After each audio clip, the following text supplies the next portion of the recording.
वायदा करके उनको बांध लिया है। अगर कोई ये समझता है कि पिछले धरनों की तरह ये धरना भी कोई बेसूद धरना था, तो ये उसकी भूल है। जिनके मकासद जातियात पर होते हों, शख्सियात की प्रोजेक्शन हो, जिनके मकासद अपनी पार्टी पॉलिटिक्स हो, जिनके मकासद किसी के इशारे पे चलते हों, उनके मकासद इसी तरह बेमकसद धरनों से पूरे होते हैं। जमात इस्लामी इस कौम को निजात दहिंदा के तौर पर लेकर चल रही है, मसाइल को हल करना चाहते हैं, मजलूमों की आवाज बने हैं। जिसकी कोई आवाज नहीं है, जमात इस्लामी उसकी आवाज बनी है। इसलिए जो मुआहदा हमने किया है वो तहरीर में किया है, पूरी कौम के सामने किया है, पूरे मीडिया के सामने उनके वुज़रा ने खड़े होकर किया है। और ये धरना बराए धरना नहीं था, बल्कि मसाइल के हल के लिए था। 45 दिन की मुद्दत थी, 4 दिन गुजर गए हैं और अब 41 दिन बाकी रह गए हैं। 41 दिन में अगर ये मसाइल हल होते नजर आएंगे, बिजली की कीमत कम होगी, तो हम कहेंगे कि ठीक है, हुकूमत अमल दरामद कर रही है। लेकिन उसके बावजूद भी हमने ये फैसला किया कि ये 45 दिन हुकूमत को इस तरह से छोड़ नहीं दिया जाएगा, बल्कि हमारे धरने, हमारे जलसे, हमारी हड़तालें और हमारी आवाम से अपीलें, ये सब हमारे इन 45 दिनों में भी जारी रहेंगी। राब्ता आवाम भी जारी रहेगा। और जिस तरह आज आपने यहां पर जलसा आम किया है, कल लाहौर में तारीखी जलसा हुआ, उससे पहले धरना तो मुअख्खर हो गया था, उसके अगले ही दिन शाहराह के ऊपर बड़ा जलसा आम पिंडी में हुआ और अब 16 तारीख को मुल्तान में जलसा आम है। और 16 तारीख के बाद भी पूरे पाकिस्तान में जलसे होंगे। ये जलसे मुआहदे का पहरा देंगे और हुकूमत को हम वाजे कर चुके हैं कि फरार का रास्ता कोई उनके पास नहीं है। लोगों को रिलीफ देना पड़ेगा, टैक्सों को कम करना पड़ेगा, बिजली की कीमत कम करनी पड़ेगी, IPPs को लगाम देनी पड़ेगी। इसके अलावा कोई दूसरा ऑप्शन नहीं है। यह हमारा एक तरीक़ेकार है। जब हम मुआहदों में किसी को बांध लेते हैं, फिर उसका पीछा नहीं छोड़ते हैं, बिलाखिर अवाम का हक अवाम को लेकर देते हैं। अल्लाह की मदद से, उसी की नुसरत से ये बात कह रहा हूं, इंशाअल्लाह हुकूमत को भागने भी नहीं देंगे, मुआहदों पर अमल दरामद करवाएंगे। ये जमात इस्लामी है, ये दूसरों की तरह धरना नहीं देती, ये मकसद पूरा करने के लिए धरना देती है। में हर लहजा और ये धरना देती भी अपनी मर्जी से है और धरना खत्म भी अपनी मुशावरत से करती है और किसी के इशारे पर नहीं चलती, ना किसी के एम्पायर की उंगली के खड़े होने का इंतजार करती है। ये जमात इस्लामी है। बढ़ना है अक़वाम में आलम में ऊंचा, इस मुल्क का परचम करना है लाख बदे। कहां जाएंगे? डी चौक।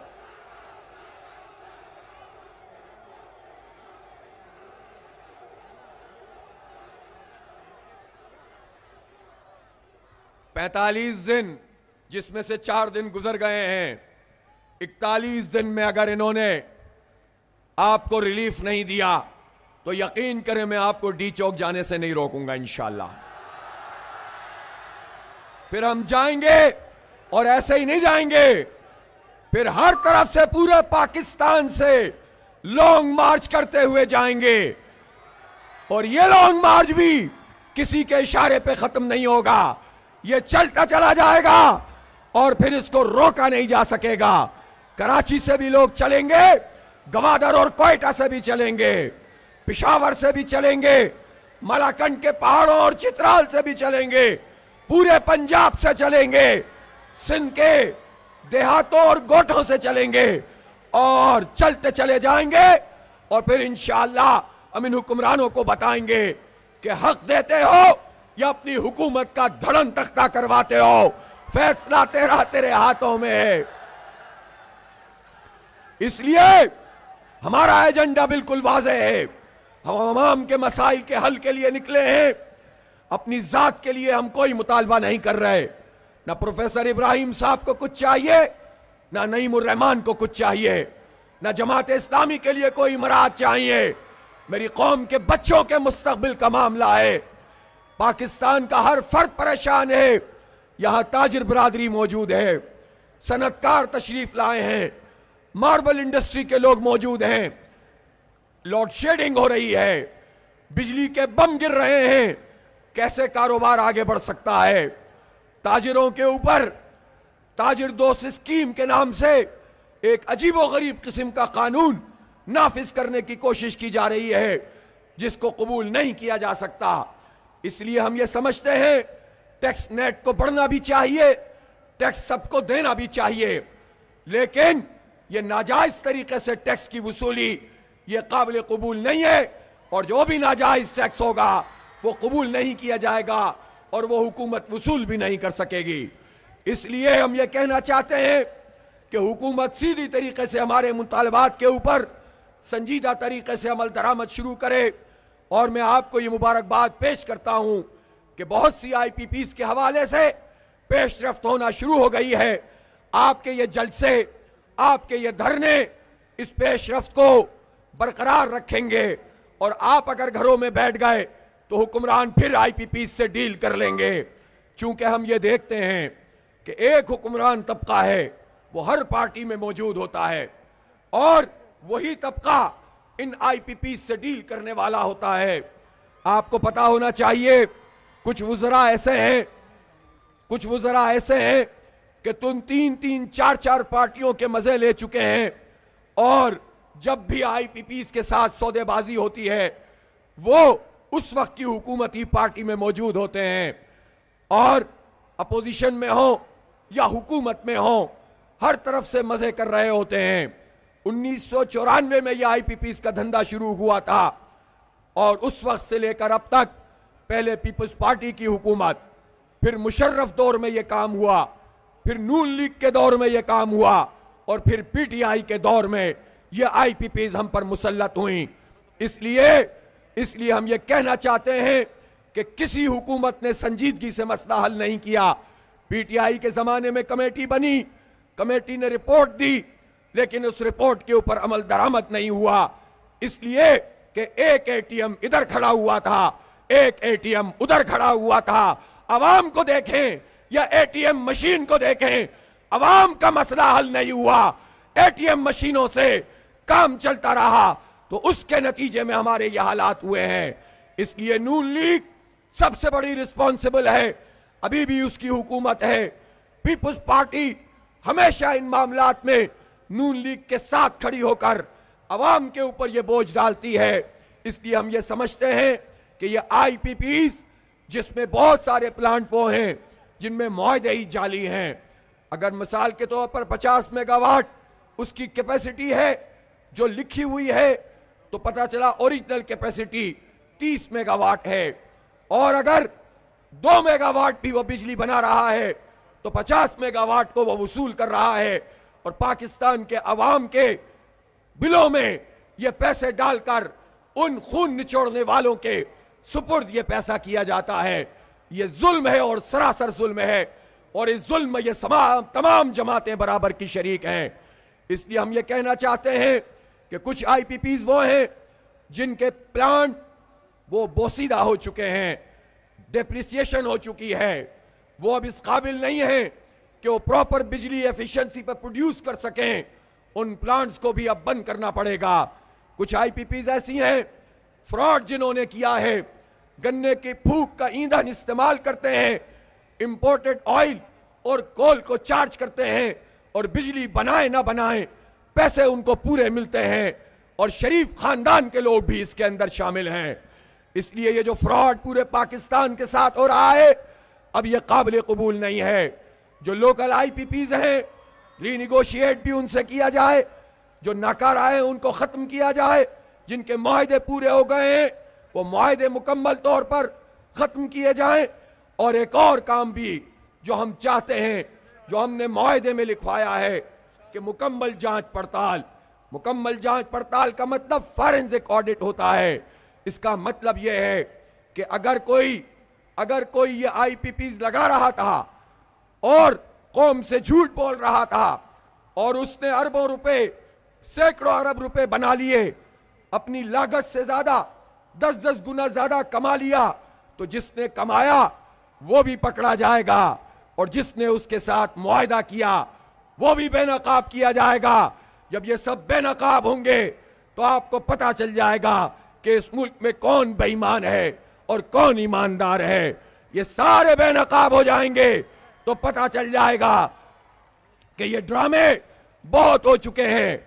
इसलिए मेरे भाइयों और बहनों, हम जिस तहरीक को लेकर चल रहे हैं वो 4 दिन की तहरीक नहीं है, बल्कि एक लंबी जिद्दोजहद और कशमकश है।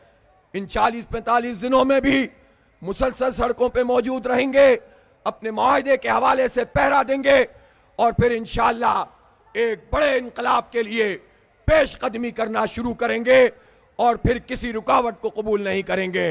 मेरे भाइयों और दोस्तों, इस वक्त पूरा मुल्क एक अजीब तरह की सूरत हाल से दो चार है। हम खैबर पख्तूनख्वा के सदर मुकाम में, कैपिटल में मौजूद हैं। यह खैबर पख्तूनख्वा के जिसमें जो अभी जमशुदा अजला भी कबाइल के शामिल हैं और पूरा KPK भी शामिल है, इस खैबर पख्तूनख्वा के साथ क्या जुल्म और ज्यादती हो रही है। बदअमनी की आमाजगाह बना हुआ है। 23-24 साल से ये खित्ता आग और खून उसके दरिया से गुजर रहा है और ये वो सूबा था जो पाकिस्तान का पुरअमन तरीन सूबा था। ये वो सूबा था जिसकी पूरी कबायली बेल्ट पे कभी फौज रखने की जरूरत ही नहीं पड़ी थी, बल्कि ये कबाइल तो खुद हमारी फौज हुआ करते थे। और ये जो हमें कश्मीर आधा आजाद मिला है, ये भी कबाइल ने आजाद करवाया था और इनके दम से ही अल्हम्दुलिल्लाह हम श्रीनगर के दरवाजे तक पहुंच गए थे। ये वो कबाइल हैं जिन्होंने हमेशा पाकिस्तान की हिफाजत का फरीजा अंजाम दिया, लेकिन इन्हीं कबाइल में और सूबे के मुख्तलिफ हिस्सों में जो बदअमनी का इस वक्त राज है, वो क्यों है? वो इसलिए है कि पाकिस्तान पे जो हुक्मरान तबका मुसल्लत था, जनरल मुशर्रफ साहब जिन्होंने बजोर ताकत इख्तिदार पे कब्जा किया था, वो जनरल मुशर्रफ अमेरिका के आला कार बन गए थे और उन्होंने कॉलन पॉल के एक फोन पर पूरे पाकिस्तान को बराए फरोख कर दिया था और यह आलम कर दिया कि खुद अमेरिका में बाज लोगों को यह जुर्रत हुई कि उन्होंने हमें वो गाली दी कि ये पाकिस्तानी तो डॉलरों के एवज अपनी मां को भेज देते हैं। ये पाकिस्तानी कौम बेगैरत नहीं है, उसके ताकतवर जनरल था उस वक्त जो बेगैरत था, जिसकी वजह से ये बात किसी ने हमारे मुतालिक कही थी। उसने कौम की बेटी को डॉलरों के एवज बेचा था और उसने लोगों से ये कहा था,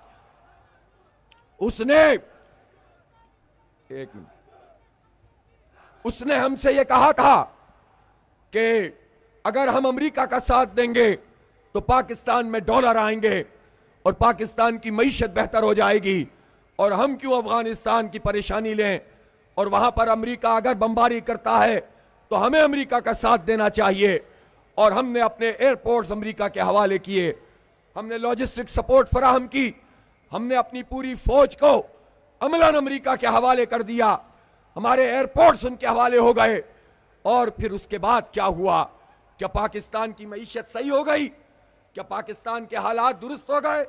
पाकिस्तान में 150 से 200 बिलियन डॉलर का माशी नुकसान उस जंग में हुआ है जो हमारी जंग नहीं थी, अमेरिका की जंग थी, पाकिस्तान में लड़ी जा रही थी।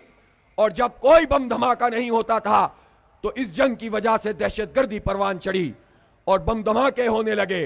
भारतीय राह अंदर घुस गई, अमेरिकी CIA घुस गई, बरतानवी एजेंसियां यहां पर आ गईं, ब्लैक वाटर यहां आ गई और इन्होंने तबाही फैलाकर रख दी।